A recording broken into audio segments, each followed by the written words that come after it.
Can we have your attention, please, so we can start? You can all hear us? Thank you. Please turn your phones off, your cell phones off, if you have them on. Again, I would like to welcome you to the October 8th, 2021 regular meeting of the Barefoot Bay Recreation District Board of Trustees. We have a couple things to go over. First of all, let's start our meeting as we normally do with the thought for the day. And again, some of you know we just had a fire in the Bay a couple days ago, and let's just take a moment to remember our healthcare workers, our firefighters, our police, and the military, the people who spend their time making sure we are safe each and every day.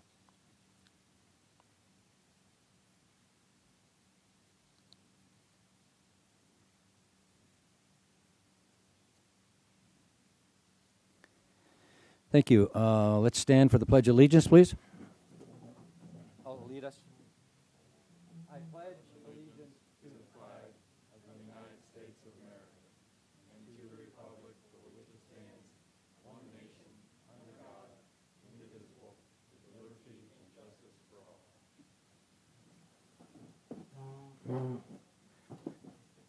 Thank you. Mr. Gruno, would you please take the roll? Mr. Nugent. I'm here. Mr. Gruno, present. Mr. Morrissey. Here. Mr. Amos. Here. Chairman Mino. Here. I also note we have our community manager, John Coffey, our district clerk, Stephanie Brown, our district counsel, Cliff Reppinger. I see Matt Getz from Property Services, Rich Armington from DOR HR, and who else we got? Oh, and I see Kathy Mendez from Food and Beverage.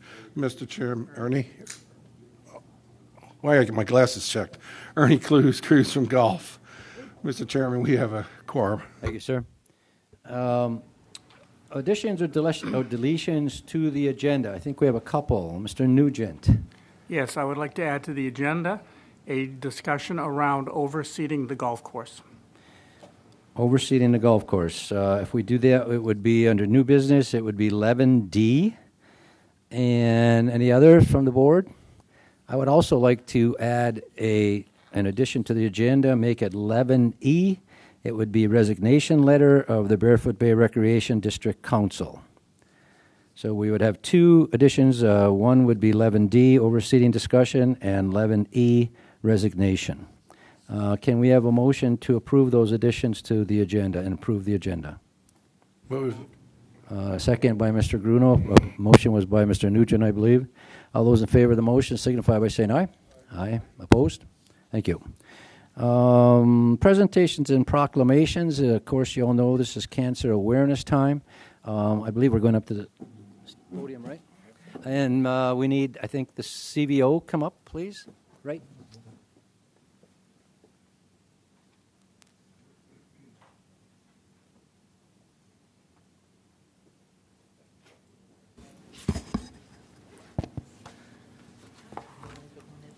As I said, this is Cancer Awareness Month, and if you have not made your donation, I know Mr. Klusky over here would be happy to take your money.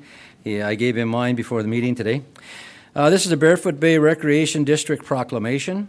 Every year, thousands of people in the United States are diagnosed with cancer. All cancers are cruel, inflicting pain and hardship for families.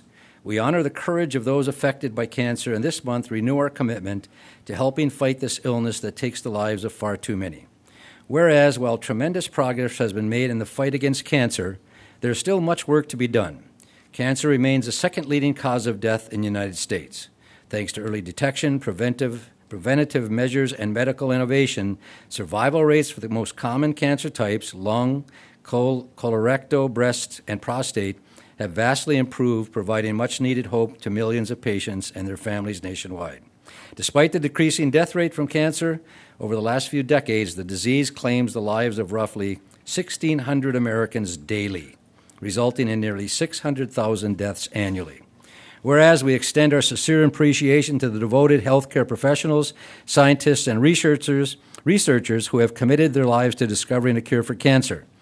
Now be it resolved by the Board of Trustees of Barefoot Bay Recreation District to recognize October 2021 as Cancer Awareness Month in our district in the state of Florida.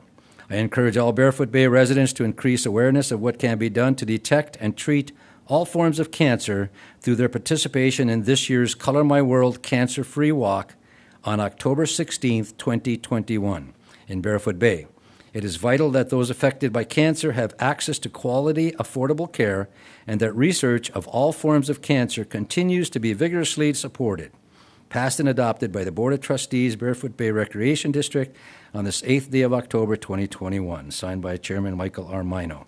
We'll present this to the CBO. Who am I presenting it to? Okay. Please, very much. we need to have, let's, John's coming in. Are we all, y'all going to come in here? You want me to get in back here? You all get in front. Huh? I don't want to be in your way here. I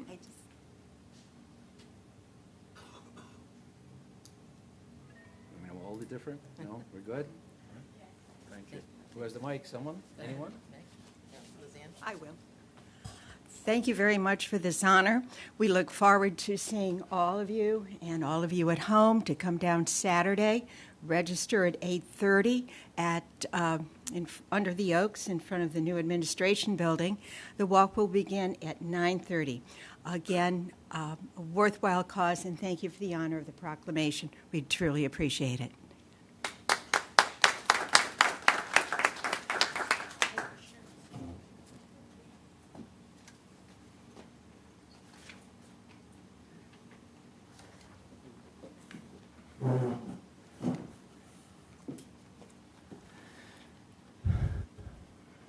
Thank you. Approval of minutes. You have the minutes dated September 28, 2021. Are there any additions or deletions to the minutes? Any changes? Hearing none, is there a motion to approve the minutes as presented? Mr. Amos made the motion. Is there a second? Mr. Morrissey seconded. Any questions, comments? All those in favor of the motion signify by saying aye. Opposed? Motion carries. Thank you. Treasurer's report. Mr. Nugent. Treasurer's report dated October 8th, 2021. Cash balances in the general fund. Petty cash is $2,500. Operating cash in the MB&T operating account is $472,975.41. Interest-bearing accounts in our money market is $850,681.90. In the SBA reserve account, $699,810.67 for the total and interest-bearing accounts of $1,550,492.57 for our total cash balances in the general fund, $2,025,967.98. Our total daily deposits received for the period of 9/21 to 9/30, $24,831.03. For expenditures for the period 9/21 through 9/30, total expenditures 5,000 above is $145,019.63. Expenditures under 5,000, $33,488.46, for our total expenditures of $178,508.09. I respectfully submit the Treasurer's report. Thank you. Is there a motion to accept the Treasurer's report and pay bills as presented? Move to accept. Mr. Gruno made the motion. Is there a second? Mr. Amos seconded. Questions, comments? All those in favor of the motion signify by saying aye. Opposed? Motion carries. Thank you. Audience participation. I have one sheet only. Ginny Osborne.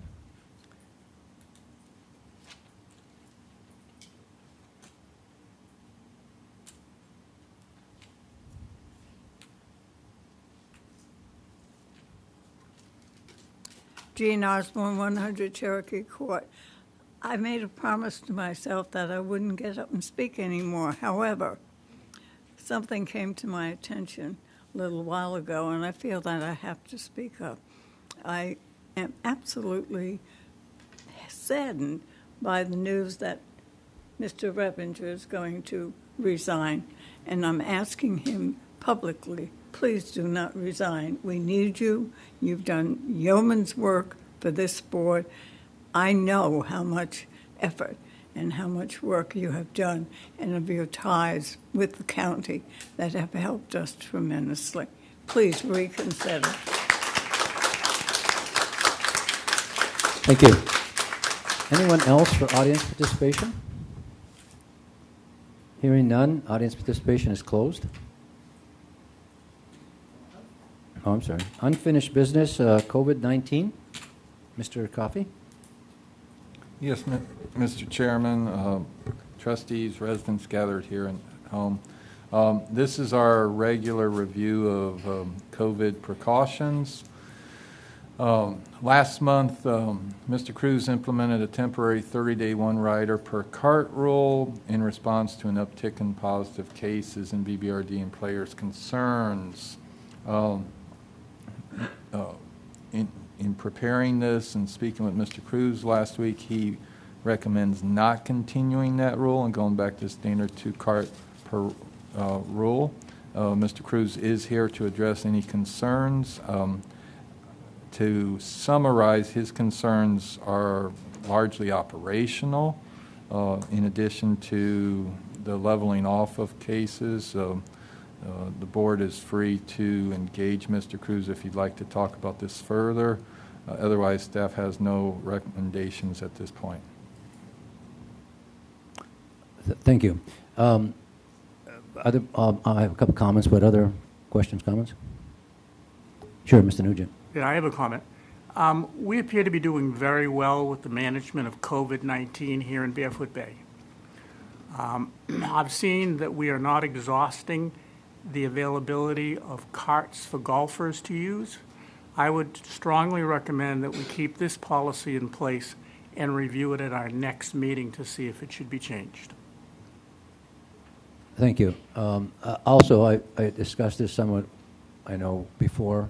I understand their need to go to, I'm sorry, I have computer problems here, the need to go to back to 2 carts with the foursomes going out. However, if you notice the news today, it seems that they think we have a little bit of a downward spiral on COVID. I think we may be doing something good things across the country. I agree with you that I think we're doing some good things here. I had to go back and look at the minutes. I was under the impression we were going to do this through the month of October. I'm in favor of continuing this. Look at it each 2 weeks, each meeting, or simply continuing it through the end of October, simply because during October we have a whole lot of people are coming back. All those Northeast people are coming back. And I don't know what they're all bringing with them, probably nothing. But they're all coming back, and I guess as they keep coming in every day, I would like to try to remain safe at least for another few weeks. So I'm open to, and I'm not sure how Mr. Cruz feels. We had to ask him some questions. I'm open to continuing this at least meeting by meeting or through the end of October or something like that. So, Mr. Cruz, comments, questions? Yeah, I would just like to make one comment to Mr. Mino's remarks. This Wednesday, for example, we had 50 golfers in the men's league. I was down to 10 carts. As you start increasing your men's league play, and if we had additional play, then I would have had to tell customers, you need to wait for your tee time. I'll do whatever you wish, but I just wanted to make sure that you understood that on certain days, ladies' league days and men's league days, we do exert more cart usage operationally.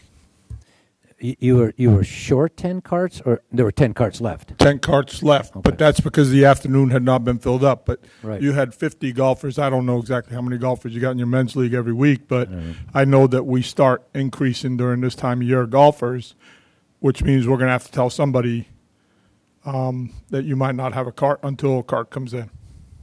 Just making you aware of the And the I data. understand the problem, yeah. Ernie, what would happen if we just made single ride optional? In other words, could we make it through the month of October? I mean, I have to agree with Mike. We got people coming in from all over the country now, and we've done very well here in the Bay. I mean, could we just single cart optional instead of single cart mandatory? I don't think it's mandatory. It's no, not actually. mandatory. It's optional. Your Sunday leagues play with two people Yeah. to a cart. People go out there all day with two people to a cart. It's not a mandatory thing. I'm just making you aware of that in certain circumstances. If you make it mandatory, if you say one person to a cart, And it could. I agree with Ernie. It could get to be a problem. The other side of that is, you mentioned the men's Friday league. I think you mentioned, which I am missing today. But the many of those people have their own carts, of course, and many of the people even coming back do have their own carts, which they use. So it does help a little bit. But I understand the situation on both sides. Possibly go with what Mr. Nugent talked about. Go 2 weeks at a time, and see what it's like. And if 2 weeks, if we really have a problem, then we go back. I know it's a tough situation, but it's also a tough situation, this COVID business. So, Yeah, if I could just throw out a potential compromise, 2 weeks gets us to the 22nd, which is before the next meeting. This is one of those rare months where we have 2 weeks between meetings. So it's possible, if you want to have this extended through the 30th or the 29th, which would get us to the 26th to reevaluate it. I know, speaking with Mr. Cruz, he's a team player. He understands the board's concerns. He also understands he doesn't want to have to give the news to a golfer you can't tee off when they show up to play. So if the board's direction, they want to kick this for 3 more weeks, we'll be happy to implement that. what would the 3 weeks be? That would Be like from today through the 29th or the 30th. It would extend it Yeah, past the next meeting. So if you wanted to continue it at the next meeting, we could, or if you wanted to let it expire. This is something that we would prefer to, give the golfers a little notice of, not just, when they show up the next day, oh, you're back to two riders per cart, or, give folks a little pre-knowledge. Options, 2 weeks, 29th. How would you like to go, gentlemen? Or let it expire. It's up to you. I mean, we have I'm a little afraid about it, but I can understand both sides. I was going to say, why don't we let Ernie monitor it, and if for some reason it becomes a problem, just confer with John as to lifting the waiver. So continue as is with Yeah. the single reader? Mr. Morse, your agreement with that too? I think it should be to Put the end of the your month. mic on? Put your mic on when you talk. I realize that it is on, okay. Okay. I realize that this is a very serious situation here we have with this COVID, because it's better to be safe than sorry, So I would go along with going every 2 weeks, or even at the end of the month, whichever. Mr. Amos? Well, I think I'd go along with that too. We can ask people to team up. There are if some that they're ride comfortable together enough too. to yeah, do there are that. some, yeah. We're sure. I know I can get the men's league to send that information out and try to get as many people teamed up, because there's a lot of people out here that play at the same time. They play together, and because they can, they're riding separate carts. Yeah. So we can ask them, please try not to, because if we run out of carts, then the whole thing's over with. Ernie, I know I don't mean to call you back up, but yesterday, didn't Bruce in your men's league, you're part of the men's league, Wednesday league, Yeah. and didn't you tell me you had, was it 56 or 70? How many We golfers? played 53 people, 53 people which Wednesday. includes people that own carts, people that walk, and people that rent carts Did from here. you notice, or do you remember any problem on Wednesday with the men's league starting up? No, that's what I'm saying. Yesterday's the example I'm going off of. We had 10 carts remaining because we have other play also besides the men's league that goes out. We have 9 holers that go out and rent carts also.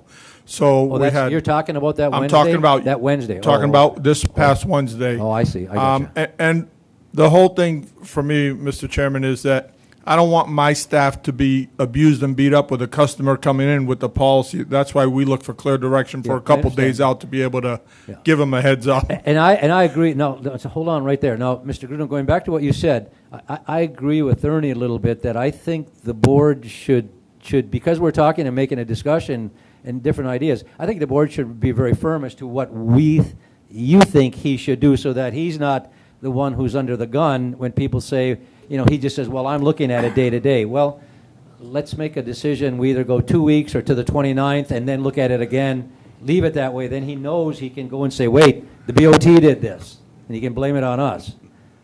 So I would ask that you make a specific date until we look at it again if we're keeping this on the way it is. One more thing I can add to it. We had 53 yesterday. I already have almost 60 signed up Yeah. because of that many people coming for next Wednesday. And I know of at least a half a dozen, if not more than that, coming back on the next week. So I'm anticipating almost 70 people Yeah. in 2 weeks from now, which is And- 20 and- more and- than we had yesterday. And I like your idea of, we're going to encourage people to ride double if they can or whatever. It's just, but I would look for something to say either at the next meeting or keep the policy in place till the 29th, one of the two, or cancel it, whatever your wish. Mr. Nugent, yes, sir.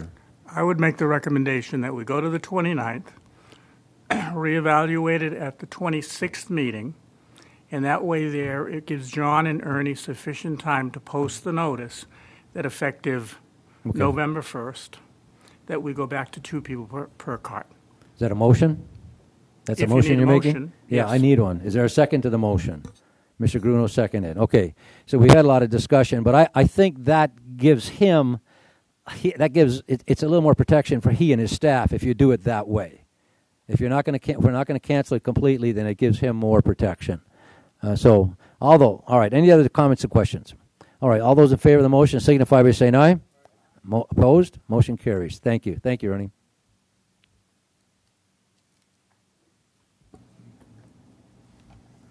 Unfinished business, Stewart Medical Group. Mr. Repinger. Thank you, Mr. Chairman. We received a communication this morning from the Deputy General Counsel of Stewart that requested that the board approve of the agreement as written today, tentatively. They may have some minor amendments, but they feel like they want to have the board approve the agreement at this time, and then if there are some small modifications that we need to make, we can bring them back at a later date. So they're asking for approval. So, do we have an actual agreement that we've looked at somewhere along the line? Is it in the packet today? In the agenda package is. is So- the so I dra- guess what that's I'm the one ask- it's been in there for a while, Yeah. so that's why we've been. So what is the passing it. exact what is it? We just approved commercial ground lease with Stewart Medical Group. So you would approve of, as written in the package, As presented the in the draft package. lease that's in the package, and then it'll be in Stewart's court as to whether they want to propose a modification at that point or accept it or whatever. We have not received any feedback that what was drafted was inconsistent with the letter of intent or in any way objectionable in terms of the terms. And so based on the feedback that I'm getting from Deputy General Counsel, I think it's safe to assume that Stewart doesn't have a problem with the substantive elements of the draft. And so I would encourage the board to go ahead and approve it, and let's move forward. And hopefully they'll see fit to do the same. I'm glad you explained because the lease has been in our packet for how many weeks? It's good that. So Yeah. I guess I would ask for a motion that we approve the commercial ground lease with Stewart Medical Group as presented in your agenda packet. I make Lease the as motion. presented. Mr. Nugent made a motion. Mr. Morrissey seconded. Yes. Comments after all these time. Mr. Primus. I have a question on page 5 of the draft. Page 5 of 32 of the draft, there's a sentence in there that says, "Tenants' activities shall in no way interfere with the established use of BBRD adjacent commercial shopping center and/or its related parking." And if you look all the way at the end of the thing where the picture is, it shows where their parking lot's going to be, and their parking lot, at the way it's pictured, will take 5 spaces off of the existing parking lot, right where the blue is. That's 5 parking places used by RJ's and Holy Cannoli. Cliff, if I can try to address this. This specific conceptual site design was the first one they gave us.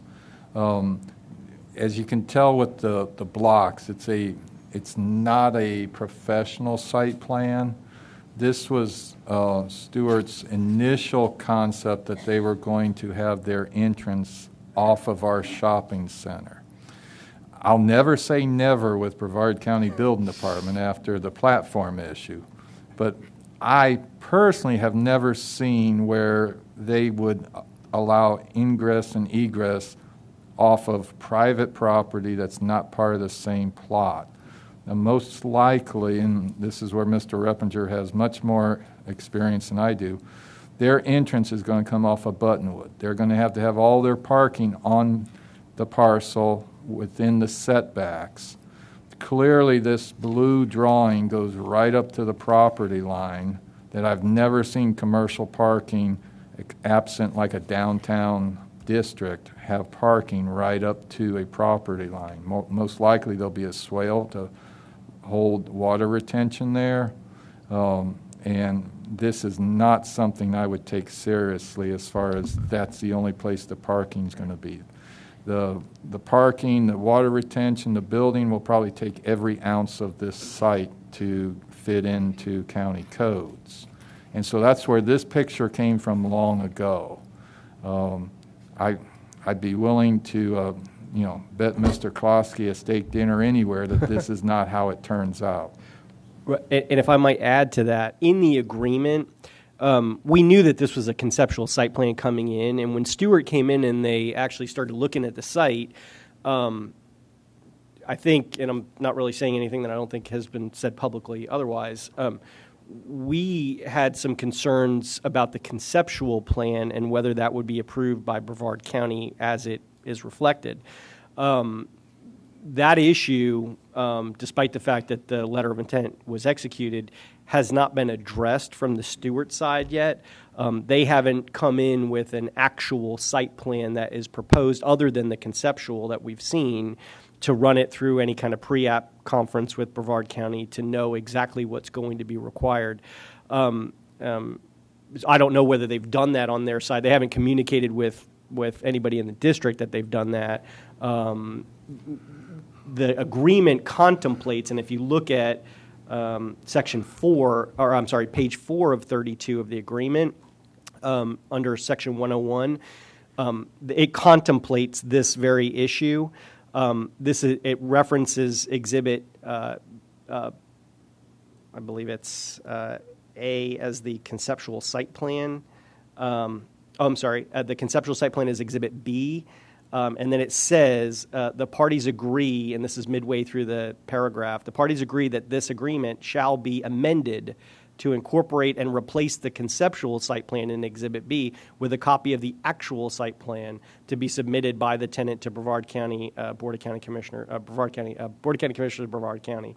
Once final approval of the actual site plan is approved by Brevard County and any other regulatory agency. So once they bring in a plan, then they will submit that to Brevard County. Once that gets approved, that plan will then this agreement will be amended to remove the conceptual plan and replace it with the actual plan, whatever that winds up being. Now, somewhere along the line after this came a conceptual plan whereby the red building, which is the clinic, was moved closer to Buttonwood. Also, that plan had the entrance off of Buttonwood into a parking lot, and that's out there somewhere. I could probably go find it. But there was a swath of grass between where the blue and the red buildings are now, and the parking lots by RJ's and Holy Cannolis were not connected, which caused me a little bit of concern because when you run an ambulance over there, it's going to be a pretty tight in and out for the ambulance. Well, I guess what my question was on that page, because it said that they cannot interfere with any of the parking, but on the page 4, like you said, that I just noticed, it said that the tenant, its directors, and just about everybody else in the world shall have the right of ingress and egress from the property over adjacent property owned by BBRD. As long as it's approved by the county, and as long as they can provide sufficient access and parking that's going to satisfy and not in any way violate the approval that the district has for its commercial center, that shouldn't really be an issue. I wouldn't expect that that's going to be an issue. Again, as Mr. Coffey indicated, doubtful that they're going to allow access from within the district's property, most likely from Buttonwood. I don't recall specifically the plan that Mr. Gruneau's making reference to. It may have, it's been a while, so that may be why it's not coming to my mind. It's been at least 9 months, 9 months. But we can go back and make sure and look at the documentation to verify. Stewart has not told me that this is not the appropriate conceptual site plan to include. Whether it is or it isn't, it's going to be replaced with an actual anyway, but we'll go back and make sure that if there is another conceptual site plan that we should be referencing, that we're referencing the right one. But what you're saying is ringing a bell to me, but for some reason I don't have it right at my fingertips. So we'll verify that. Well, I just wanted to make sure that we'd be able to implement that one line that says that they shall in no way interfere with it. As long as we can implement that, then. If they do access from that area, just looking at, not to belabor the discussion too much, but if they do access from, I don't mean to interrupt. I found that site plan Trustee Gruneau was talking about. If you give me a few minutes, I can switch it from one computer to another. Yeah, and what drew my attention, having taught paramedics all my life, was I looked at the parking lot and said, damn, I don't want to be putting an ambulance in there. That's going to be a pain.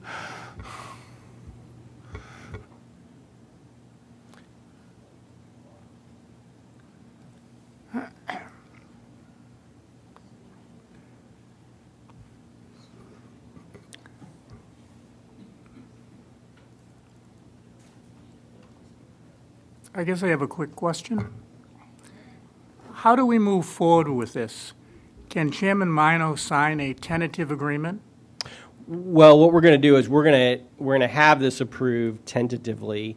I will tell Stewart that that has been approved, and now we need them to either give us additional changes or send back a signed agreement from their side.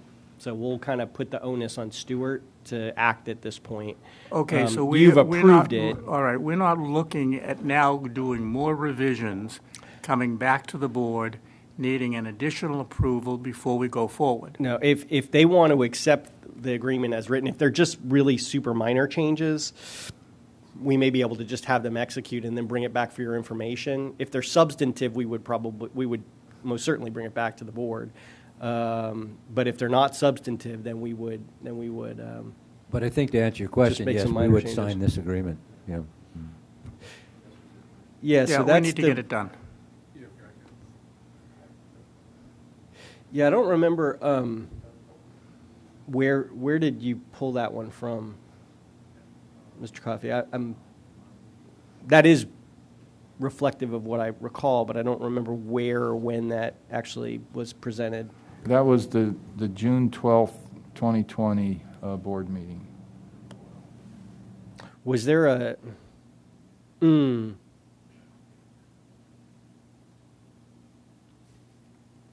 you scroll up to the top? Was that a part of the? Was that? I believe that part of the discussion was I called them out about the blue and red coloring. Okay. And they said they would come back, and this clearly, what I was alluding to before, they're using just about every square inch of the parcel because they were, in my opinion, the folks who are presenting this to us were underestimating the number of parking spots needed. And they actually scaled back the size of the medical office to allow for adequate parking. And also, most people who aren't in land development underestimate how much stormwater retention you need on site. And you can see they got a 25-foot setback from the right-of-way, which is not the grass on Buttonwood, and the back has a 15-foot rear setback. And so, you look like you have about 30 feet between where our parking is and to where the edge of the parking or the building would be. So, to address Trustee Gruneau's concern, yeah, theoretically, you probably, in an emergency, rescue personnel could stop here and get over here. But ideally, it would be a smoother pull in.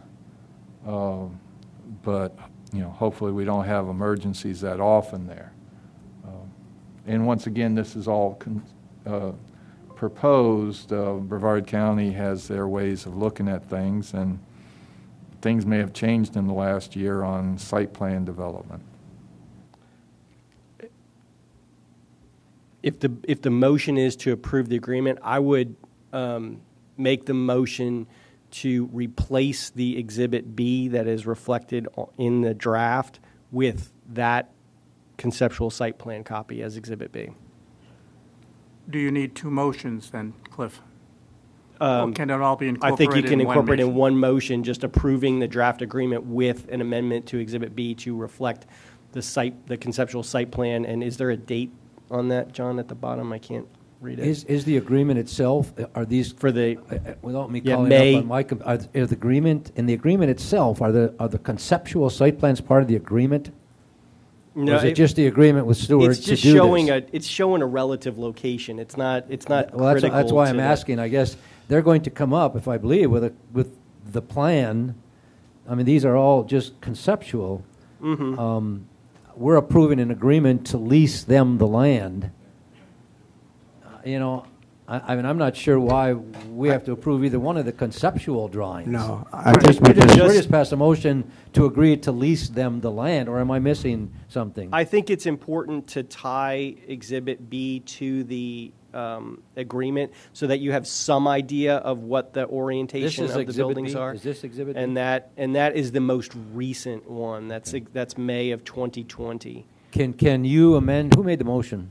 Can you amend your motion Was to there a motion? include Exhibit B as presented to the motion? I will. You got it. Is there a second to that will. amendment?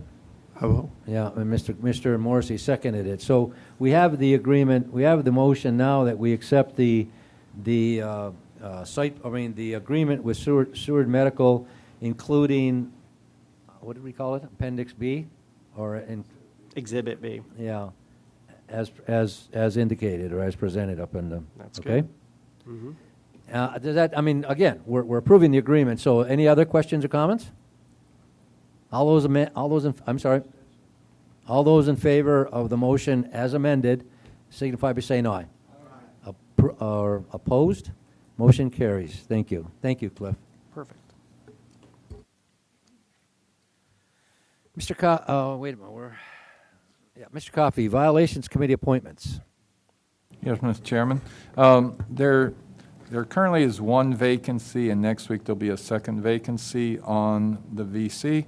We've advertised this, and two individuals, Ms. Sue Hall and Ms. Louise Kraus, former trustee, have submitted letters of interest in serving on the Violations Committee. In preparing this agenda memo, as I've notified you privately before, it came to my attention that staff inadvertently had been recommending incorrect motions for the last couple years of replacing people who have resigned. Resolution 2015-16 specifically calls out that when there's a vacancy that the board should appoint a person for the remainder of the unexpired term of office. We've been appointing inadvertently for 3-year terms. In consultation with General Counsel Reppinger, his opinion is to reappoint everyone to 3-year terms effective October 1 going forward, in addition to the appointment of the two new people. So in essence, how that would work, we have Mr. Earl Brinkler, Mr. David Wheaton, Mr. John Voigt, and Ms. Vicki Sloss will be reappointed to 3-year terms as voting members. Customarily, Mr. Holberg, who is currently an alternate, would be appointed as a voting member, and then Ms. Hall and Ms. Kraus would be appointed to 3-year terms as alternates. And so therefore, that's staff's recommendation to move Mr. Holberg to a voting member position, which he has agreed to, and add Ms. Hall and Ms. Kraus to the VC as alternates. And staff apologizes for this inadvertent wrong advice to y'all in the past few years. Thank you. Okay, so we have a motion to appoint Mr. Brinker, Mr. Wheaton, Mr. Vogt, Ms. Sloss, and Mr. Holmberg as voting members of the Violations Committee, and Louise Kraus and Sue Hall as alternates to the Violations Committee. All of those people being appointed for 3-year terms effective October 1, 2021. Move to accept. Okay, motion by Mr. Gruno. Is there seconded by Mr. Nugent? Comments, questions? Yeah, did you contact Dave and John and Ricky and get their okay, or? Yes, so we notified everyone that they would be on here as reappointments. We wouldn't want a bad rumor to get started in Barefoot Bay. Does anybody see any problems with the entire committee turning over at one time, or do you see that as a positive because it's much easier to track? This was a discussion item that I had with Mr. Reppinger. I raised that specific issue, not to speak for Mr. Reppinger, but typically folks want to be reappointed unless they're resigning for whatever reason, and this is purely a quasi-judicial / advisory committee, so Barefoot Bay doesn't cease to exist if violation committee's not there. It just means more work for the BOT. So I think the ability to accurately track the memberships and the expiration dates outweigh any concern of them all expiring at one time. Any other comments, questions? Hearing none, all those in favor of the motion as stated signify by saying aye. Opposed? Motion carries. Thank you, gentlemen. Where are we? Gulf Course Lake Bank RFP Evaluation Committee recommendation. Mr. Coffey? Previously, the board issued an RFP for 2 lake bank projects, budget $175,000. 4 bids were received. They had a variety of costs. Due to the uncertainty of pricing in this issue, staff had added an option for additional work that the board approved, including when this was issued. The evaluation committee met and reviewed them and made a unanimous recommendation to award contract for work to Cross Creek Environmental for both the base bid and optional work at a combined cost $237,276. Sufficient contingency in the FY22 budget is available to cover this overage. And therefore, staff recommends the BOT award Lake Bank Restoration project to Cross Creek Environmental in the amount of $237,276, and authorize Chairman Mino to sign the contract when available, and staff to execute a budget transfer from contingency to the combined project account. Mr. Cruz is here if you have any specific questions about what Lake Bank Restoration constitutes. Thank you. All right, let's get a motion in there, and then we can ask Mr. Cruz questions. Is there a motion? I would make as that motion. recommendation as presented. Mr. Nugent, Mr. Morris, or Mr. Gruno, seconded. Okay, comments, questions? Mr. Cruz, I'll start it out. I want to make sure, and maybe you could tell them, as Mr. Coffey said, we had $175,000 budgeted. Cross Creek came in with their initial bid of a 186, and then we have the other 51. Explain what that does for us now. That takes care of everything, correct? Yeah, that puts every lake bank on the property protected in some way. And so if we, we're alternates, I just want for the public's knowledge, and if the other option was not put in, we would still have lake banks around, I believe it's 1 and 2 and some of those other places that, 1, 11, and 8 that we would would have not had to be repair. completed. Correct. And so, again, I think John and I were not voting members of the committee, but, I think we both agreed, too, that we'd get it all done now for the extra $50,000-$60,000 that we will move in the budget, and we don't have to worry about lake bank restoration for a while. Ernie, could you, for our public that's watching on TV, can you just explain a little bit about how our lake banks eroded away? Well, I mean, erosion happens over time, obviously, with wind, the sun, water. We have a lot of water movement through the golf course due to, not only the rains we get, but also our irrigation system runs daily, and all that pumps right back into the lakes and everything. So basically what happens is you have the top layer, and the bottom layer keeps being beat up inside and out from, believe it or not, even though they're lakes, they still have waves. They're being beat out. So the bottom soil is what's being moved out. And once you start moving dirt and everything, it just starts collapsing and collapsing and collapsing in layman's terms. And so.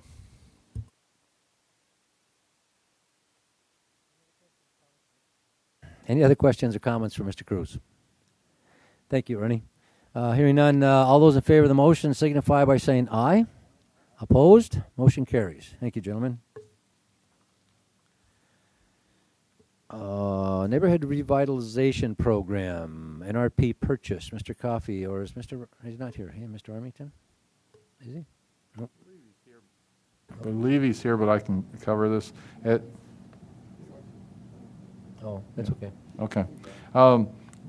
This is, the NRP allows staff to purchase property up to a certain amount outside of a public meeting, exceeding my threshold is in an effort to get the best price without telegraphing to the owner of a property how much we're willing to pay.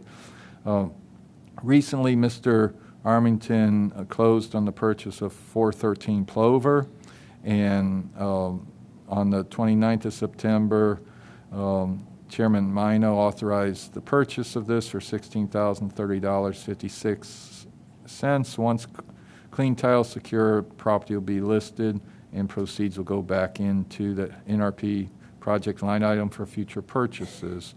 Therefore, staff recommends BOT confirm the purchase of 413 Plover via the NRP. Is there a motion to accept that recommendation?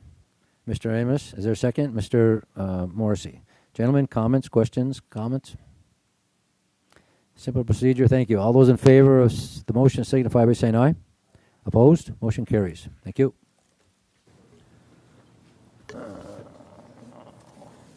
Item 11D. I'll start this in Mr. Nugent indicated to me that he was going to make an addition to the agenda, I know, and it came up to be overseeding, and there's been a lot of discussion about overseeding on the golf course lately. The golf course is looking much, much better, and we're, not to go into a long story, but the ABM is looking for a new course, greenskeeper, superintendent, whatever they call it. I met with the course district manager, I believe he is, right, Ernie? And we had long discussions with him. I know Mr. Amos has met with some of those people also, and Mr. Nugent, so individually, not together. So we want to have a discussion of overseeding, and I guess I would leave it to you, Mr. Nugent, to how do we want to start it? What are we looking at? Well, from the discussions I've had with a lot of the golfers, extremely excited about the improvement in the course.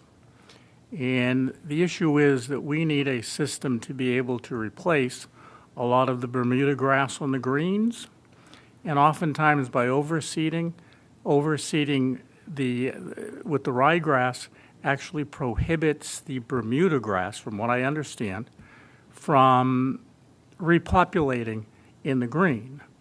I mean, we may run the risk of the greens turning brown because of a frost, but I think we're well on our way to improvement of the greens, so let's continue the process and try it this year without overseeding.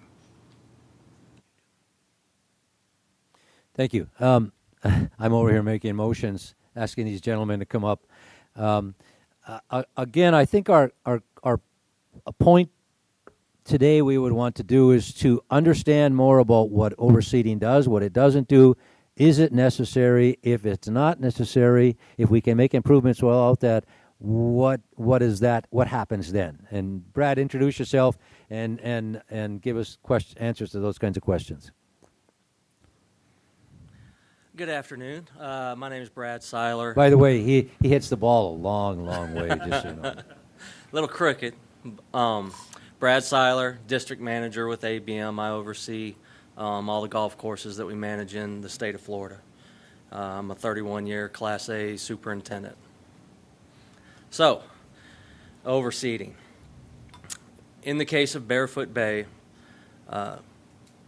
greens as they are, I feel should be overseeded because of the size, because of poor to no drainage. They're small, they're wet. They've got Tiff Dwarf on them versus the Ultra Dwarfs, and you do run the risk of if you do get that, even that one simple cold frost, you might be playing on mud as far as the greens are concerned. Fairways, and generally speaking in this area, overseeding is a choice, really. Every golf course could have situations that dictate the need to overseed. For fairways, you typically will kind of adjust your agronomy plan to prepare your golf course to overwinter non-overseeded. Tees, it depends on the rounds and the size of the tees. The tees here are fairly small. You have very low acreage for the tees, 40,000 rounds a year. You kind of run a risk of, from a recovery perspective, as you get towards the back end of the heart of season and towards the end of season, from a recovery standpoint, you risk having some pretty bare tee tops. So, okay, so let me go back. And so we now, when do we overseed this golf course? November, around the third week of November. We overseed once a year? Yes, sir. Once a year. So we overseed once a year in November. And real quickly, what happens when you go in and you kill? You kill. Tell us what happens.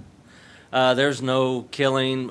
We actually don't verticut, don't scalp. We don't do any of that. We just simply overseed the golf course. We use drop seeders, and we'll go out and. Do you aerate it and everything, and then Oh, do no. that? You No, don't. we stop aerifying end of August, or we might do an extra aerification in September, but we stop so that you're not staring at the little holes, where the seed is longer and greener. You'll see the holes. It'll be very prevalent with the seed. So we just basically come in, we'll drop seed the edges and rotary several directions to get our desired rate of seed down. On greens, tees, we use pull behind drop set, an 8-foot drop seeder that will go two directions on the fairways, and then tees are also dropped on the edges and rotaried in the middle.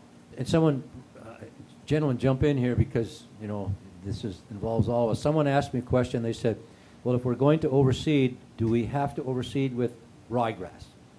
Does that make sense, or is that another? Yes. Okay. Do you, or is there something else you overseed that's different?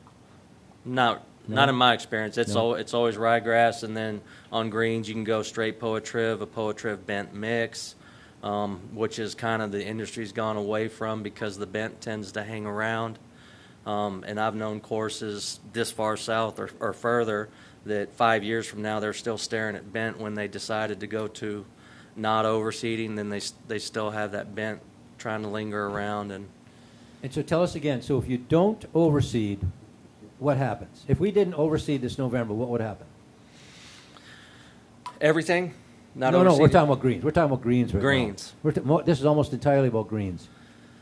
If we didn't overseed greens this winter, I would say probably by the middle to latter part of the winter, they'd probably be pretty rough. They haven't been prepped and managed to overwinter non-overseeded. You know, we're playing some catch-up with some weed work and things of that nature on them right now. I don't think that they're in a condition to not, to. So is there a way that you could do that? I know when we met one Not time, for you told this me if you season. didn't overseed, it would take a while or a process. I mean, if you didn't overseed, can you get it to where that would not happen in a year or a season or something? Yeah, if we have the full extent of the growing season, I think, generally speaking, that by all means you can get them to where they don't need to be overseeded. For barefoot bay greens, they've got some their own challenges. I mean, they're small. Right. They're wet. They don't drain. There's a lot of issues, and it's really a risk for your season. You know, the money time and the peak of the year. There's a lot of risk involved with not overseeding them, in my opinion. What's the downside to overseeding? How does that affect your weed control and all that? There's a few downsides. I mean, obviously, spring transition, because you have the competition throughout the winter when the Bermuda is slow. So, you know, it does challenge for nutrients, moisture. So the proverbial thin spots, trying to grow back in, get everything back to your Bermuda base. Weed control, a lot of the weeds, specifically like signal grass, like number 5 fairway, the product that you use to get rid of that particular weed, you need a 4 to 6 week window, meaning you do not apply that product within 6 weeks of your overseed date, because you risk the ryegrass not germinating. And really, now that we've got a handle on the goose, the majority of the weeds that are on this particular golf course, the chemicals to eradicate those weeds will eradicate ryegrass. You can't spray it on ryegrass. So what you're saying is the geese have lent to this problem? Goosegrass. Oh, goosegrass. Goosegrass. Sorry. So that means that as long as we keep overseeding, their weed problem's going to get worse and worse. Is that more or less what you're saying? Because now we can't go after all those weeds that we have out there now, because it's going to kill the ryegrass that you're going to be putting down. Well, over the winter, the ryegrass will help mask it. They're not necessarily, because they will slow down, kind of like the Bermuda. And then come springtime, you can do wonders through pre-emerge and post-emerge treatments to eradicate and be better, which is certainly on my radar. And we've made those adjustments to our agronomy plan. So they're out there right now. They're out there spot going after the weeds, you know, spot spraying or whatever it is, which everybody is so impressed with and they're so pleased with. And we can do that up to what point? How long can you keep doing that before you? Right now, we have to quit now before overseeding. What we're doing on the greens, no. Like we're right now, we did all the chemicals that will not be friendly to the poatriv that will go on the greens. We did those first. The dove weed, the signal grass, the crabgrass, the bigger spots where we spot sprayed, that are now big brown, kind of melting off spots. We did those first so that we maintain the integrity of the window. Now we're going around with little daubers, and we're daubing a product for the goosegrass on the green. So now you're going to start seeing little $quarter and $half spots on all the goosegrass plants, and that particular product will not impact the poatriv. I got you. Mr. Nugent. So if we decide not to overseed, or I should say postpone it, when's the last date that we could determine whether or not we should overseed before we lose the opportunity? Can we overseed in January? No, because cool season grass doesn't like the cold. It's just cool season grass that overwinters better than Bermuda. In my opinion, I would say you would need to pull that trigger by the middle of December at the latest. That's So we could Middle of what? monitor. The middle of what? middle of December. Well, I thought you overseed in November. He's talking about postponing it. He asked if they postpone it, how long out could we postpone?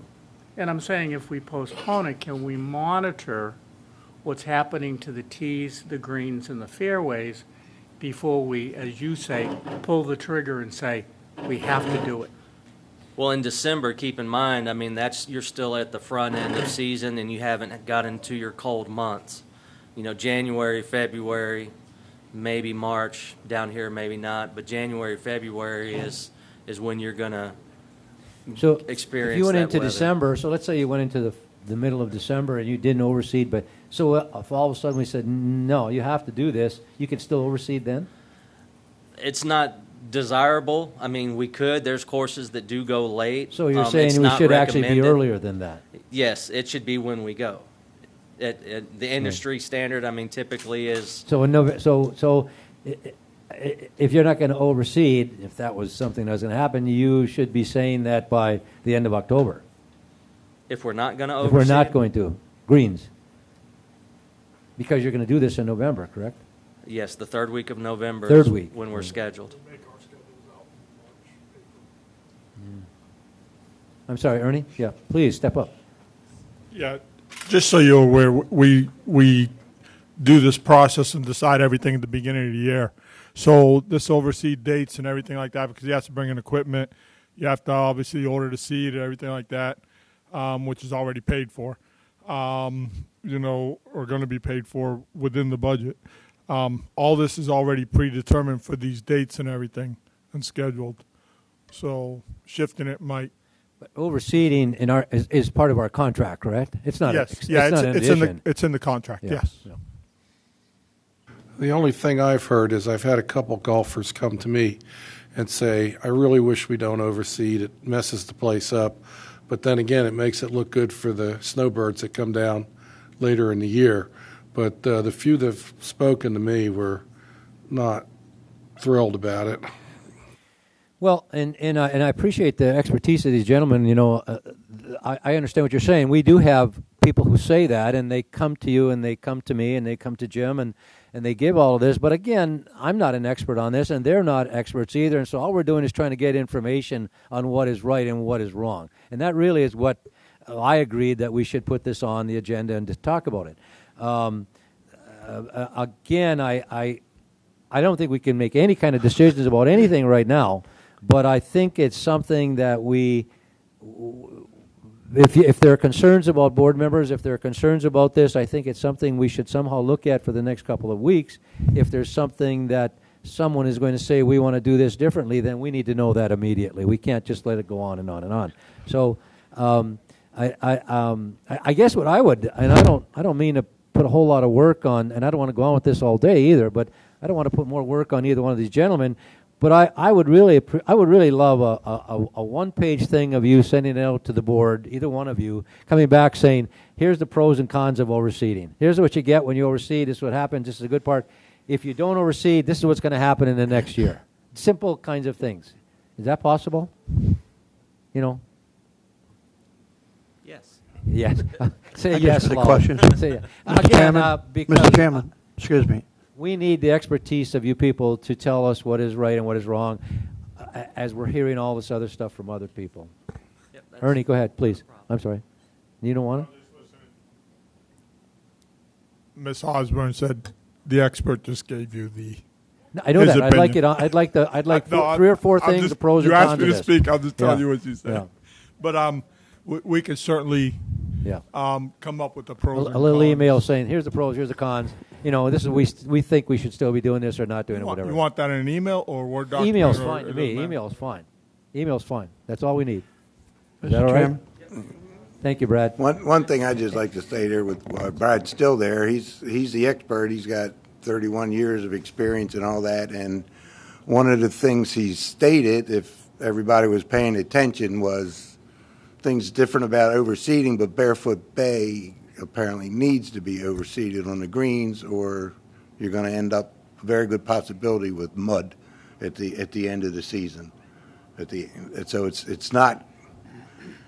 From what I'm understanding from you, it's not a good idea not to overseed. Well, that's exactly, though, what I Right. want them to put on a little email to me, so I have that down, that someone said this, and this is what we did, you know. Mr. Morrissey, you're going to have a question. I think, John, we just covered it, but my question was that in the past, okay, have you been doing the overseeding on a regular basis in the past, I don't know what I have to ask. I think they oversee it every year, yeah. Do you do it every year? Well, My question is, has it been better to have the overseed to not have the overseed in the past? Hasn't this improved it when you've been doing this every year, contract? It's a level of expectation that has come from our seasonal guests every year, and there is no doubt that overseed makes a golf course look like a baseball field, nice and checkered and everything and beautiful. And so the question becomes then, are we wanting to have a non-baseball checkered feel on the golf course and all that? But I would tell you, since I've been here, the tee boxes and the greens have always been overseeded. When I got here in 2015, we added the fairways to that because they're not that big except the par fours. And it just kind of gives a continuity look throughout the whole process and everything like that. In other words, it improves it. It definitely improves. What happens, Look, Mike, right? what happens is, what Ernie is saying, what happens is when they overseed now, we will get really nice conditions in November, December, January, February, March. April and May goes right to hell because it all dies again. Right. And then it's terrible. And that's when what they we're trying reseed. we're trying to get around it, having that kind of a thing. Now, what he's saying, Ernie is right, is all of our seasonal golfers come in and they love it because in their December, January, February, March, the course looks good. And then when that all dies in April, May, it all goes, then the course doesn't look good. No, that's what I'm saying. That this improves the cost by having these overseas. For those months only. Then it dies. Yeah, but I believe it improves the appearance of the it during course. those months, absolutely. Doesn't necessarily improve the condition Yeah. of the ground. Now, I guess a question for Ernie. We had the golf course assessed by a professional golf association for certification purposes. The United States Golf Association has come out twice. Okay, and what was their recommendation about overseeding? I don't recall reading something about overseeding. I remember reading about the conditions of the course and everything. I don't think they specifically discussed overseeding. No, that was like the 214 report Yeah, or something? Yeah, that had nothing to do with overseeding. Yeah, that had to do with course conditions and how to get the turf yeah, conditions.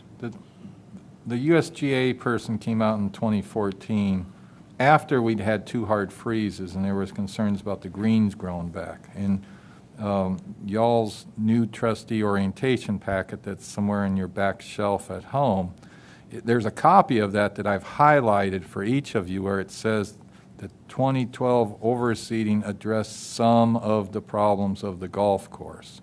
I'd recently, while Brad's comments spurred a thought, I've recently sent you a couple minutes from prior board meetings, and you don't have to read them right now, but the January 28, 2014 meeting, you'll see a whole bunch of unhappy golfers in that meeting because of the hard freezes we'd had a couple weeks before. The October 9th, 2015 board meeting, you'll read in there where the golf committee was the originator of the idea of overseeding the fairways, and that Ernie and ABM at the time and myself thought, well, let's give it a try. I think where we're at now is we've tried it for several years. We're starting to realize there's unintended consequences to it, and now the decision has to be weighed. What's the best pro and con? The big thing that no one can guarantee is what's the weather going to be like each winter. Ms. Kraus was on the board, Mr. Klosky was on the board. Nobody ever wants to go through a January 28, 2014 meeting with the golfers again. That's the slight chance you take because every 10, 15 years you have a very hard freeze here. If the board's willing to take that chance, you may have a benefit of not overseeding parts of the golf course, but there is that unknown weather that, Ernie, myself, ABM, we can't control how cold it gets. Likewise, a couple years ago, Ernie can tell you how we struggled to keep the overseed alive in the wintertime because it was so warm. So, there's no easy yes, no answer on this issue. It's a matter of choice and what level of risk you want to take for what desired result.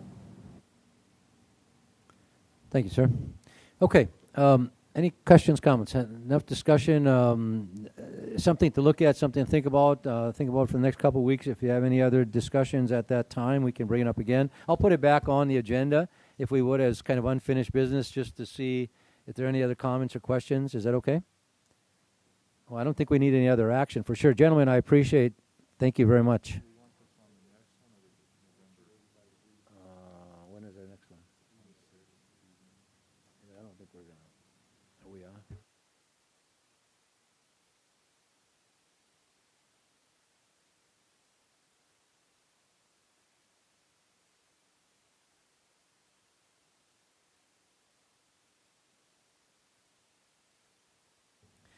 Okay, thank you. Item 11E, resignation letter of Mr. Repager. Cliff, are you going to read this? You're going to present it? Just I'm going to turn it to you. How would you like me to do this? Well, I can just kind of advise everyone in what has occurred and explain a little detail. And then board can do whatever it wants to do. Well, why don't we start? Let me read your letter, okay? Sure. And I mean, because it's a very nice letter, and I would rather do that if it's okay with the board. Chairman's pleasure. This is addressed to Chairman Mino, letter of resignation, General Counsel, Barefoot Bay Recreation. It is with a sense of accomplishment and mixed emotions that I hereby tender my resignation as General Counsel of Barefoot Bay Recreation District, effective at the close of business on November 12, 2021, or on an alternate date as agreed to by the parties to allow for an adequate transition of active legal matters to new legal counsel. Accordingly, this letter will serve as notice of termination pursuant to Article 6 of the Legal Services Contract, initially dated April 13, 2007, and last renewed by the Board of Trustees on March 8, 2019. When I was initially hired by Barefoot Bay Recreation District over 14 years ago, I hoped for a mutually beneficial and productive relationship. The professional and personal relationships that I formed from that point until today with the members of the Board of Trustees, Barefoot Bay Recreation District staff, independent contractors, and residents far exceeded my hopes and expectations. I am proud and honored to have served as Barefoot Bay Recreation District's General Counsel, and I genuinely care about this community and those who work and live within it. I can assure you that I will do whatever is necessary to ensure for a positive and productive transition of legal matters to your new legal counsel once selected, and I will continue to be available to address any issues requiring my personal attention and knowledge after my departure. Thank you for allowing me the pleasure of serving Barefoot Bay Recreation District. Signed, Clifford R. Repager. Sir, nice letter. I'm sorry to see you go. We all are, as we all told you and we talked to you. Right. Please go ahead. So yes, I briefed you all personally, and I could say a lot of things here that are sappy or emotional, and I know we want to avoid that. I think Ms. Osborne kind of set the emotional tone for me early on, and we got that out of the way. If you've been a resident or someone who follows the district since 2007, you know what has occurred here and how the district has evolved since I first came through those doors. And we don't need to rehash all of that. But if you know me, I'm not really keen on the spotlight so much, and I'm proud to have played a tiny role in what has occurred in the stabilization and the growth of the district over that time. But as the district has evolved, so has my practice over time. And although some people may not realize it, this is but one of the many roles that I play within my practice, which is fairly diverse, and which has kind of changed and morphed quite a bit over the past 2 years in particular. It's skewed more toward a private transactional practice more than the public side practice. After evaluating my own performance and examining the trends in my practice, I believe that now is the right time for me to transition the general counsel role to another lawyer. So I don't think I need to say too much more about the situation other than that. But in making this statement, I do want to make two things specifically clear to anyone who's watching the meeting, to any of the residents. and to anyone who's concerned about this issue.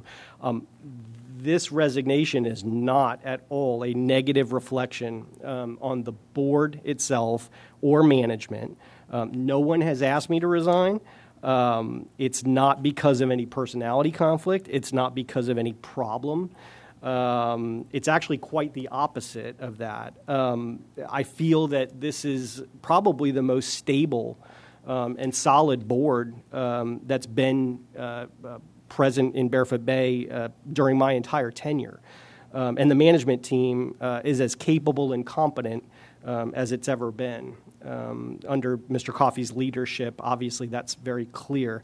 And that's why I have confidence right now that transitioning, it will not have a negative impact on the district's legal functions. I think the district is capable of absorbing that type of a transition at this point in time. And the second point that I want to make is that I'm going to be actively involved in the district's legal transition. I've given a 30-day notice period, as the chairman read. If the district can't find a suitable replacement within that time frame, or there's any difficulties in the process of finding a replacement, my tenure will continue, and I will agree to continue that tenure for as long as I need to be here to ensure that you find adequate counsel to transition to. So I'll make sure that incoming counsel is briefed on all outstanding and important issues and has all the information that they need to adequately be able to take over the representation. So that I want to make that clear. And also, I'm not planning on going anywhere. We never know where we're going, but I'm not planning on, my practice has been stable in Melbourne for 20 plus years, 21, 2 years. I'm not going anywhere. I will be in the area, I will be around. The trustees have my contact info, staff has my contact info, and so I will be available to consult with incoming counsel on any issues that require my personal attention or my personal knowledge. That's not going to go away. That's not going to be lost. So no one needs to have that fear. I'll always be available to consult with whoever comes in. So although some of you may be happy by this news, you need to understand that you're not going to get rid of me quite that easy. So I will still be around. But with that being said, it has been an honor and a pleasure to serve the district all of this time. I do appreciate the courtesies that have been given to me by the trustees and by management, and it's really been a pleasure. And I just thank you very much for all of the patience and all of the just all the trust that you've placed in me over all these years. Thank you, sir. Again, on behalf of the board, I know, and it's going to hear that your expertise and your institutional memory has truly been appreciated, and we will definitely miss that as we go on. We do, John, I think you're going to present a couple. Are we going to talk about that now, our plan? But before we do that, we do need to make it official. I would ask for a motion to accept Mr. Rebiger's letter of resignation effective November 12, 2021, I believe it was. Is there such a motion? Mr. Morrissey made a motion. Is there a second? Yeah, well, yeah, I know. Well, we're trying to do this honorably in the way to really honor him. So a second to the motion, please, Mr. Gruno. Again, comments or anything from the board? I've said it. I appreciate Cliff's expertise. I dealt with a lot of attorneys in my life, and he was very, very knowledgeable, and I know we're going to miss his expertise. All those in favor of the motion signify by saying aye. Opposed? Motion carries. Okay, Mr. Coffey, please. What's our plan? One of the things I discussed briefly with the chairman yesterday was your course of action to find a new attorney. There's several options available. In my opinion, you have two huge obstacles not too far out that we need to be mindful of. One is the Thanksgiving Day week that largely is unproductive for folks, and then the month of December is not a good time to be doing interviews for anything. Therefore, I discussed with the chairman a proposal to aggressively try to find a replacement or to, kick this to January. I'm going to put up on the screen the aggressive proposal, and I'm not saying this is a have to, it's just an example of how it could be done. And Mr. Reppinger may chime in and say, no, this won't work, and I will respect and honor his opinion. But if we hold a special meeting next week to review and confirm a invitation to bid, an advertisement, so to speak, we could do that at a special meeting at 9 a.m. It would be a streamlined RFP process. It wouldn't be a 30-day on-the-street sealed bids. This would be a very streamlined, send your qualifications and your proposed hourly rate and compensation to Stephanie by 3 p.m. on Friday the 5th. That allows us to assemble the proposals, the bids, whatever you want to call them, and have an agenda item on the November 12th meeting for you to review them and decide who you want to interview. Then we have tentatively got 3 slots for the next week, the week before Thanksgiving, where you could have, and these dates could be in the invitation to bid, so prospective attorneys would know when to keep their calendars open. There's 3 slots that we could do interviews. You do your interviews, these slots. At the end of your interviews, talk among yourselves. If you have a consensus top pick, you could authorize the chairman, myself, the chairman, and Mr. Reppinger to meet with your proposed new attorney, try to iron out a proposed contract, have that on the December 4th agenda for approval. Then Mr. Reppinger and the new attorney could transition over however many weeks needed. If this is too compressed for either you or, in Mr. Reppinger's opinion, for other attorneys to bid on, then a lot of this is kicking to January because just from my experience, folks, the month of December for most folks get busy, and so I'm going to be quiet now. Cliff, do you have any comments about what I've just proposed? No, but if, well, yes, the only comment I would make is that if that requires that extension of the termination date to the first December meeting, I'm fine with that. That's acceptable. Do you if that's what that schedule requires? Do you think a 3-week window is sufficient for prospective attorneys to submit a package? Yeah, I would think so. I don't see why you would have a problem with that. If you open that window and you find after that window closes that you haven't received sufficient applications or qualified applications, then you can come back and revisit it. I would think that would probably be a short enough time frame that you could at least receive the applicants. Are there agencies out there like Indeed or Zip for attorneys? I don't know that there are specifically for attorneys. There may be. I'm not aware of them. Certainly not for a specialized attorney of this nature. However, I will say this. I am a part of a local government lawyer listserv where they frequently will put out local government positions on the listserv. And that would be a good place that if once the period is, and once you decide the qualification package or whatever you want to have, that would be a great place to send out and advertise to. You'll probably pull quite a few applicants out of that pool. Mr. Chairman, I'd like to move aggressively. Yeah, I agree. We talked about this, and I'm not sure if Cliff talked to all of you about this, but he talked about we're going to probably get some applicants who will be local, and we're going to get some applicants who could be as far away as Orlando even, or it could be something different. I guess we want to get this out there right away. We want to proceed as fast as we can and have the interviews and select the attorney, because part of not a problem, but part of the problem is going to be that Cliff has to be with this new attorney for a while to make sure that this person knows all the ins and outs and things as how Barefoot Bay runs. So we want to give them as much time as we possibly can.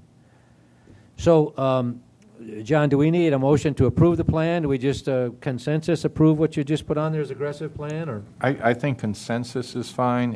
And if next Friday, 9 o'clock is fine, just announce that at the end of the meeting. Ms. Brown has the posting for the one-page agenda ready to go that will Let me ask you about today we're on, 8th.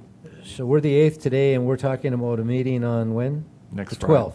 So No. we have to give a certain number. No, next Friday, the 15th. Oh, I'm in the wrong month, I'm sorry. Wrong month. We're the 8th, okay. Can't we just give a 3-day notice and have a earlier meeting? I mean, or do we need to go the whole 7 days? If it's a special meeting, if it's an actual meeting where you're going to take action, it's a 7-day notice period under 189. Is it? Unfortunately, yeah. Okay, all right. Okay, so consensus to accept his plan as presented? Okay, everybody nods agreement. Okay, sir, that's it. Okay, anything else on that? Cliff, nothing else? No, Nope. thank you, sir. Attorney, let's see, manager's report. Mr. Coffey.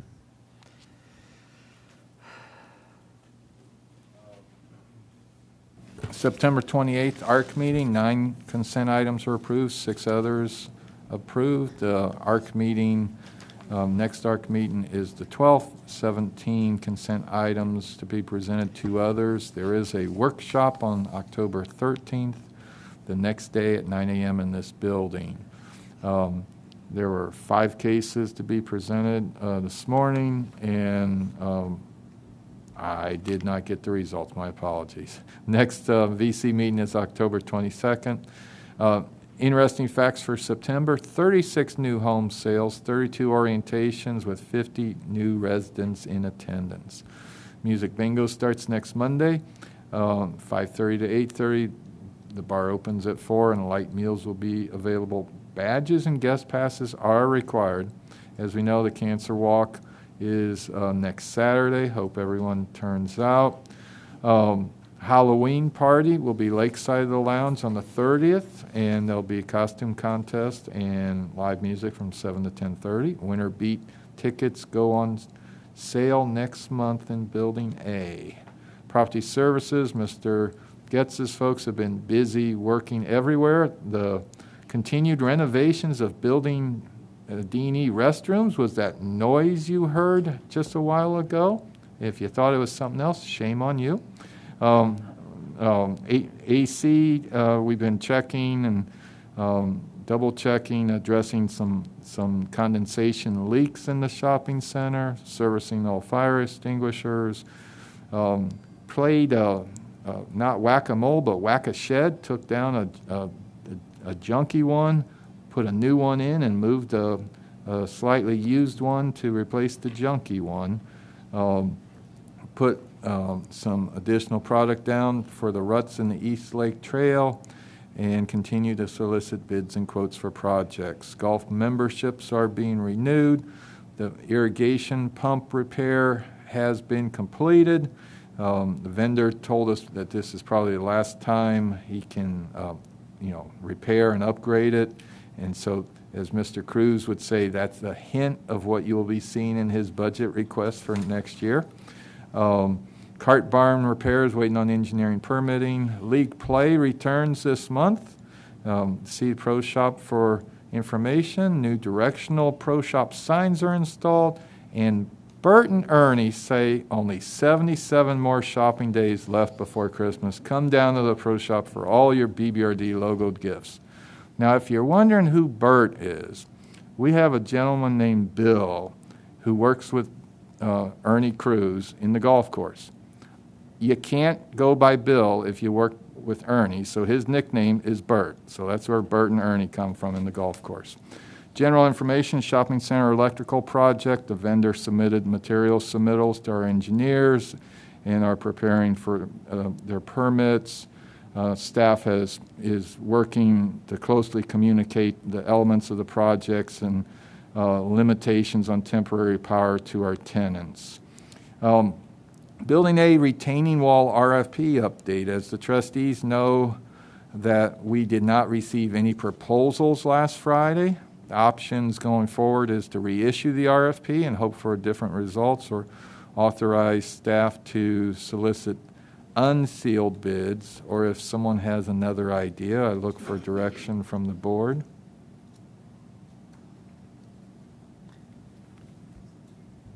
He's asking that as a question of us, gentlemen. Yeah, I mean, we didn't get any proposals. Do you go unsealed? Do you just go out and try to find it, or do you do another request for proposals? I mean, or do we just wait on it? What do we do?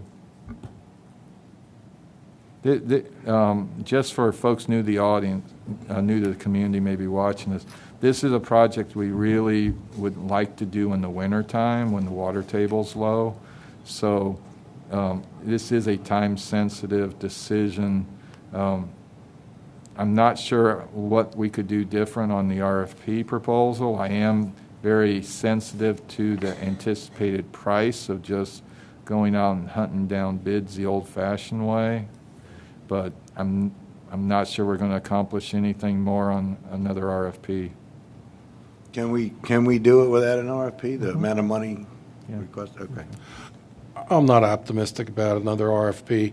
That's a unique job over there with all kinds of unique concerns. I think we need to go hunt somebody down and see how bad the bid is. Okay. All right. Consensus of the board? We authorize staff to go out and investigate the bids, investigate prices? All right. Okay. Thank you. And finally, 2 properties previously acquired in the NRP program will go up for sale next week. 401 Raven and 333 Papaya Circle will be on sale from govdeals.com beginning on the 16th through the 22nd. Receipts will be reprogrammed into the NRP program through a future budget amendment. And that concludes my report, Mr. Chairman. Thank you. Mr. Reppinger? I'm just going to punt my entire report to the next meeting, if Okay. you don't mind. Thank you, sir. Thank you. Oh, come on, Cliff, tell them about our trip up to Vieira. Well, that is true. The legislative delegation did approve that I should clarify for the audience that the legislative delegation did approve the bill for Barefoot Bay. It has been noticed. It will be filed. I think there's a period of time before it's filed, and it will be introduced into the session. So, Mr. Grunow did a great job attending. We didn't really have to say much. Actually, Representative Fine did a spectacular job in doing the presentation on behalf of Barefoot Bay. So we owe him a debt of gratitude for actually supporting that initiative and running it forward for Barefoot Bay. So that has been done. Just for clarification for the folks that are watching, that bill will go to legislature in January this year. And then what that'll do is that would change 2-year board terms to 3-year board terms, not to serve more than 6 years. But the board election would be 2 1 year, 2 1 year, 1 another year. So the majority of the board would never turn over at once. So finally, if it gets out of legislature, then it'll be on the November 22 ballot as a referendum. So the residents that are eligible vote will get the final say on that. Thank you. Mr. Nugent, comments? None. Mr. Grunow, any other comments? Just that up until the election, I'll be over at the CVO office Thursdays, 10 to 12, if anybody's got concern. And the other would be we're going to have a decorated golf cart contest as part of the Veterans Day parade. If anybody so inclined, decorate the carts, come on out. Mr. Morrissey? I just want to say it was great working with you, Cliff. I'm sorry to see you go. All right? That's all I have. Thank you. Thank you, sir. Mr. Amos? Yes, I'd like to ask everybody to make sure you try and show up for the cancer walk and, donate. I'd also like to thank Mr. Repinger. I don't think it could be said too many times here. I mean, over the last 14 years, you really helped Barefoot Bay out, and you will be missed. And I appreciate what you've done for me as a new trustee. And you always just got right back to me. I appreciate that. Thank you. Thank you, sir. Just a couple of things, reminders. Of course, we just put a schedule up there. We're going to be busy with a lot of meetings coming up. The end of this month, on the 26th, of course, we have a BOT meeting. 27th, we have the candidate forum. And because people remember, we do have a nonpartisan election going on this year. Just the only people up for election are Barefoot Bay trustees. So we want to make sure people go out and vote. There's nothing else on the ballot. And on the 28th, we have a town hall budget meeting. I believe that's 1 o'clock in the afternoon. I think it is, isn't it? I believe. Or is it an evening? The town hall meeting. An evening? Okay, 7. And that's it. Anything? Nothing else for the order. To go to the order, I would look for a motion to adjourn. Mr. Oimus, a second to the motion. Mr. Nugent. All those in favor, signify by saying aye. Aye. Motion. We had meeting adjourned. Thank you.